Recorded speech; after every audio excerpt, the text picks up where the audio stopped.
Yo, what's going on, everybody? This is Lazy Sports Vlog, and I'm your host, Jay Leonard. Now, normally I'll do some stuff if anybody knows and seen anything I've done a lot of different projects in the past. This one's going to be more of an opinionated sports show.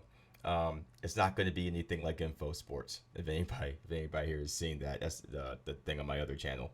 But so for this one, we're going to be doing current events, stuff like that. Mostly the big sports like basketball, football, baseball, especially in playoff time. Um, Real quick, shout out to DT, Keisha, and the rest of Rebel Media Group. Um, Again, I'm gonna be covering mostly current events, major headlines. I'm not gonna be covering anything like I don't know lacrosse. I mean, unless one of their players becomes like an NFL quarterback or murders somebody. And sometimes, sports will have to actually cross over into our realities as human beings. So, for instance, if there's something in our society that's taking place like COVID or like Black Lives Matter or something like that, sometimes I'll have to address that. I'm going to try to keep this as political free as possible because it's my show and I'm going to do whatever I want. However, if there's like games canceled to COVID or something like that, or there's reactions to like anthem protests, I'll probably have to touch on it briefly because it'll be a disservice to all of us if I pretend like it doesn't exist. Especially, sometimes these things interfere with our fandoms. I'm not gonna say interfere. I'm just gonna say our fandoms have to coincide with our realities, and it'll be disingenuous to ignore them. Now, with that being said, I'm open for business. First thing we're gonna get into is Nuggets Clippers because I'm posting this the day after the Nuggets Clippers game 7, and I thought it was a pretty good game 7. Nuggets barely edged out the Clippers, and I think it was like they won by like 20 points or something like that. And so here's what I've noticed: people are going to go into one or two of these hyperbolic hangovers after something like this. One, they're gonna fall on the side of Clippers need to make desperate changes like fire Doc Rivers or trade Paul George, or two, the Nuggets are better than we thought and they're gonna beat LeBron. And if you know anyone who thinks one of these two things, don't never like listen to them if you bet on sports because these kinds of people, I'll understand if you live in Denver or LA, but if you know people that have one or two of these hyperbolic opinions that is just is kind of over the top and reactionary, don't really listen to them in general. Because check this out: the Clippers came out with a game plan, it didn't work. Denver had another game plan, and it did work. And part of the reason why it worked was because of Jokic. The rest of the reason why the Denver game plan worked was because the Clippers were also on board, like the entire team. Because here's what was going on: the Clippers, they were up 3-1, okay? And then they lost the last three games. And it wasn't like a couple of people just decided not to play well. The entire Clippers organization decided not to play well. And does that mean Denver's really good? No, not really. Does that mean the Clippers are really bad? Absolutely not. It just means that the Clippers didn't come out to play. I don't like to use the word choke because this is pro sports. You don't really choke. But what you do is play scared. You play intimidated. You don't play with any intensity, which is exactly what happened here with the Clippers. Now, just in game 7 alone, I saw that the Clippers are playing with hesitation. They were making, and this is how you know when a team is really, they're apprehensive. They're a little hesitant to really take over or play with aggression because they start making not just the extra pass, but about three of them. And in the second half, that's exactly what the Clippers were doing. They came out flat. They're making extra passes, trying to ensure, like one guy just didn't want to take that shot. And they were aggressive in the beginning, but they felt that pressure, and that pressure of, holy crap, we lost 2 games and we don't want to lose this one. But what that turned into is the Nuggets sensing, I guess what I'm gonna use here, like an idiot in the blood in the water. They're sensing blood in the water, played more with more intensity, but it's not so simple. It's not just because of that. That's why they won. Because here's what. Let's not talk about why the Nuggets won and what they did. Let's first focus on what you can't do in order to win games. You cannot win games if your star player, or you can't win a series if your star player is shooting under 30% in the second half. If your name's Kawhi Leonard and you're doing that. I was watching Nick Wright's show, and he said that Kawhi Leonard had, get this, zero fourth quarter points in 3 of the 7 games. You just cannot win a series like that if your star player is doing that. And remember, a lot of you said, well, not when I say you, a lot of what I've seen, social media, Paul Pierce, people like that, Skip Bayless said Kawhi was the best in the league. You don't do that if you're the best in the league. Now, you can't win games, or I'm sorry, you can't win a playoff series if you let the opposing team shoot 50% from the field in Game 7, or 54% from the field in Game 6, or 48% from the field in Game 5. You can't win a playoff series if your starting lineup has the same number of rebounds as one guy on the other team, Jokic, who had 22. You can't win playoff series if you blow a 16-point lead in Game 5, which was the game you should have clinched in the second half. So here's a kicker, because we're all going to forget about this in a few months. So this referendum I'm doing right now on Kawhi doesn't really speak to Kawhi as a person. It speaks to how we view sports and what we want to do. Here's the thing. A year from now, only a handful of us are going to hold this against Kawhi. Then you take somebody like Steph or somebody like KD, and when they made their super team, still hold it against them. You take somebody like LeBron, and there's people that are holding the decision against him still 10 years later. Still holding that one game or that one series against the Mavericks, 9 years later. But this on Kawhi, we're not going to care. We're not going to care in a year. And you want to know why? You want to know why that more people aren't condemning Kawhi now than, let's say, if it were LeBron? If it were LeBron, it'd be a catastrophe. I mean, you have everybody coming out the woodwork. But half that number is going to say anything about Kawhi, and that's because people just don't care that much about Kawhi Leonard. And that's fine. It's just our passion of the people that are saying, well, he's the best player in the NBA, you don't really mean it.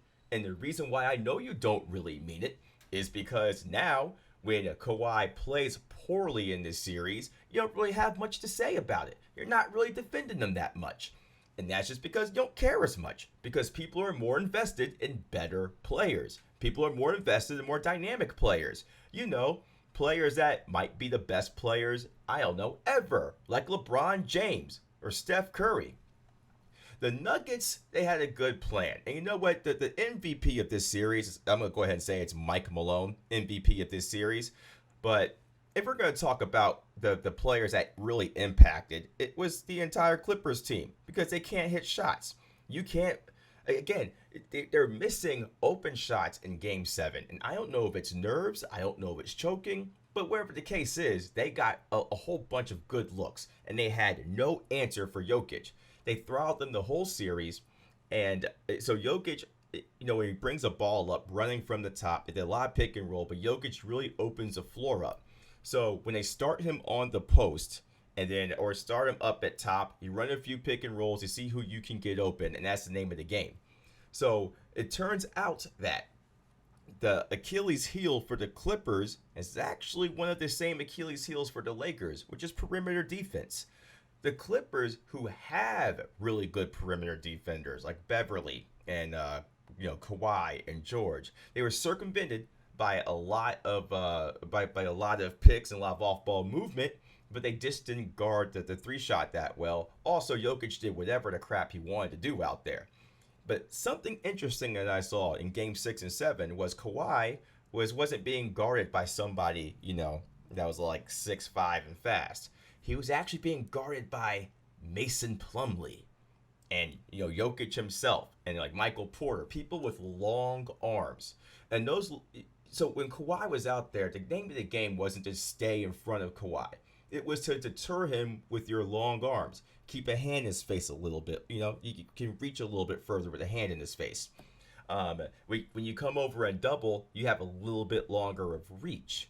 Because that way you can still leave someone in the paint to try a rebound. Because, the Clippers were getting killed in rebounds. I just thought it was an interesting strategy. It's one that I would have not ever thought of because I'm not an NBA coach. I'm not that smart. Oh, also, does anybody notice that the Clippers magically forgot how to box out until they were down by 15 points?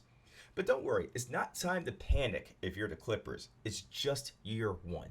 It's the first year, there was a pandemic, the Nuggets got hot at just the right time. I'm not overreacting about this if I'm a Clippers fan. I'm also not overreacting about the Nuggets beating them. It happens sometimes. Good teams lose sometimes. Not to say the Clippers were the best team. We all thought they were. We all thought they were deep. But hey, just didn't work out this time. Now, do I think the Nuggets are the best team in the West? No, not at all. I'm still not sold on this. One person, one team, one time can't do one thing and then magically we anoint them. For instance, Kawhi Leonard winning in Toronto after KD and Clay get injured. Yeah, he won a championship as the number one guy. He did it one time. Good for you, Kawhi. Does that mean you're the best in the league and you are a one player? Not really. We need to see more proof. We need to see more proof with everything else. So why in sports do we take one situation and now make it gospel? I'm just saying probably should think twice about that. So here's what, if you're in Denver right now, here's what you're going to do. You're going to think about this series with the Lakers, and then you're going to say, I wonder what's going to be different. Don't worry, I made a list for you. Number 1, LeBron. Good luck with that. Number 2, Jokic will have AD guarding him. I mean, Jokic is going to do fine against AD, but AD is not exactly the same as Mason Plumlee. Number 3, Jamal Murray is going to have Rondo harassing him the whole time. Now, Rondo is not as good of a defensive player as Patrick Beverley, but Rondo is a million times more annoying, a million times more of a pest. So it'll just be interesting to see how Murray responds. I think he'll do fine, but that's not the point right now. Number 4, LeBron again. Number 5, and you don't know if Michael Porter Jr.'s boneheaded plays will result in transition points for the Lakers. Because it probably will. But when I was watching that Game 7, I saw about 3 times that he made me cringe. And I wish I wrote down those specific plays. But hey, I got a full-time job, and it's really hard to do all of this. Plus work a full-time job in like 5 or 6 other projects. With all that being said, I predict the Lakers in 6 against the Nuggets. And the Nuggets are probably going to win Game 1. Well, I'm going to go ahead and say they are going to win Game 1 because the Lakers have been losing Game 1s this whole playoffs. And just something else of note. During the regular season, the Lakers held Jokic to 5.8 rebounds and 17 points per game. Okay, Murray had 18 during the regular series playoffs, with Lakers winning 3-1 during the regular season. Jamal Murray also shot 16% from three-point. But Jamal Murray, I think, is better. Since he's been in the bubble, he's kind of taken it to another level. And also look for LeBron's defense to pick up some intensity. It's a done deal for the Lakers if they'll get lots of points off transition. They're going to pound the ball inside because that's what they've been doing like all season and into the playoffs now. Averaging about 21 field goals per game in the restricted area. So that's more than just the paint. That's in that little like semicircle thing on the inside of the paint. All right. I spent way too much time on that. Let me move on. Heat Celtics. I only caught like the last half of this game because I was at work when it started. But the Heat beat the Celtics in overtime. I don't got much to say about this because I don't really care that much. And most people don't either. I mean, I guess once the Heat, if they play the Lakers in the finals, people are going to say that they're Heat fans. You know how it goes.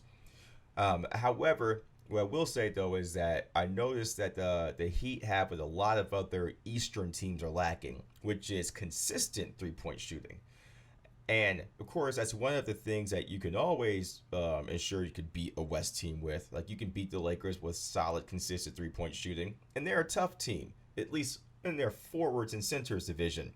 Not so much in their guards, because Kemba Walker bullied Dragic, Hero, and Robinson on defense. Now, he didn't do that much in offense, but in defense, he just has way with all of them. I just thought that was interesting. But a good way for the Celtics to start winning these kinds of games is to hit shots. Also, that block by Bam Adebayo, I think that's how you say his name. I'm not really sure. So, whatever. Mispronouncing names is kind of my thing. So, that block was epic. Probably the best block I've seen this year. And I'm going to go ahead and predict this series will go the distance. Heat in 7. On to the NFL.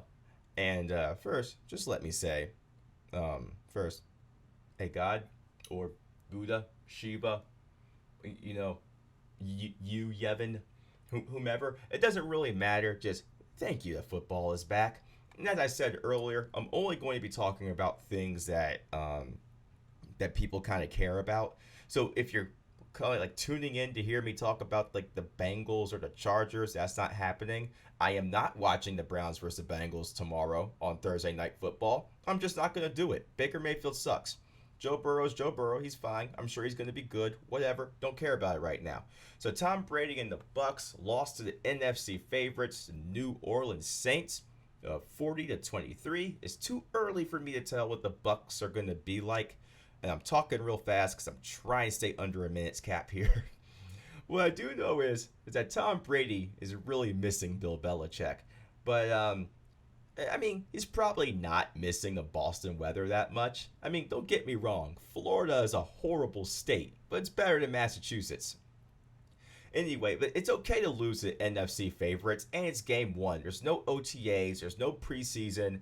Now, Chris Godwin entered concussion protocol, so he's questionable for this upcoming Sunday's game, which kind of sucks if you're me and he's on your fantasy team.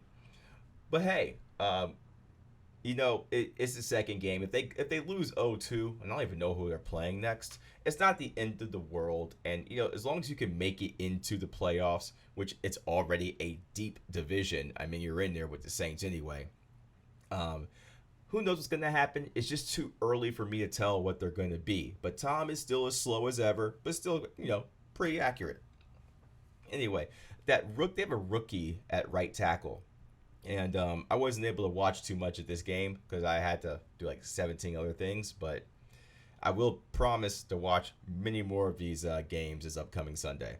Now let's talk about the Cowboys. And I promise, okay, I'm a LeBron guy. I think you guys know that by now. Anybody that knows me knows I love LeBron. When it comes to football, I don't really root for people as much as I like well-organized machines. For instance, I don't like the Browns. They're dysfunctional. I don't like the Chargers. They're dysfunctional. I watch them for comedy. I watch them if there's a dumpster fire. I like Russell Wilson. I like good football. So the Cowboys, most of the time, they're good. They're not great, but they're above average. And that's exactly what they are again this year. Now, sure, Mike McCarthy, it's his first game as head coach, and once again, no OTAs, no preseason, limited practices. But the Cowboys right now look as the Cowboys always have looked. So what? They lost his first game.